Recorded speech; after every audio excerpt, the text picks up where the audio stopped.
মা এবং বোনদেরকে বলছি, মায়েরা বোনেরা, দুইটা অপরাধে নারীরা জাহান্নামে যাবে। এর মধ্যে এক নাম্বার অপরাধ হচ্ছে স্বামীর নাফরমানি করা।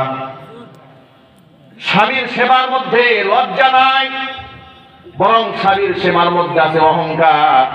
যে স্বামী, যে স্ত্রী যত বেশি স্বামী ভক্ত হবে, ওই স্ত্রীর প্রতি আল্লাহ পাকের রহমত তত বেশি নাযিল হবে।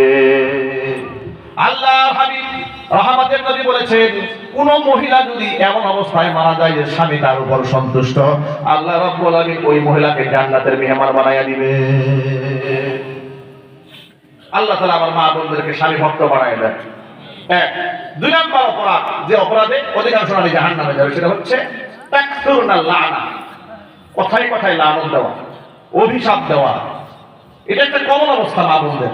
কথায় কথায়, এই তুই মরতে পারিস না, আল্লাহ তোর চোখে দেখা না, এই দুনিয়া আমার ভালো লাগে না, আল্লাহ আমার উঠায় নিয়ে যাও। আছে কিনা না? অস্থির হয়ে যাচ্ছে, কথায় কথায় একদম অস্থির, কথায় কথা লানত, অভিশাপ। বাদ দিয়ে দেন, অভিশাপ দেবেন না। হাদিস শরীফে এসেছে, আপনি যাকে অভিশাপ দিয়েছেন, অভিশপ্তের পাত্র দেশে না হয়, ওই অভিশাপ আপনার উপর গিয়ে বসায়। কেন অভিশাপ দিচ্ছে? অনেক মায়েরা নিজের সন্তানকে অভিশাপ দেয়। সন্তান অভিশাপ দেয়, তুই এত দুষ্টামি করিস না, মরতে পারিস না, পানিতে ডুবে গাড়ি তলে গিয়ে পড়তে পারিস না, আল্লাহ তোরে উঠাই নিতে পারে না, এই ধরনের শব্দ ব্যবহার করে। হারাম, এগুলো বলবেন না। এই সমস্ত অন্যায়ের কারণে অধিকাংশ নারীরা জাহান্নামের আগুনে পড়বে। আল্লাহ আমার মা বোনদেরকে হেফাজত করো। জোর করে আমি।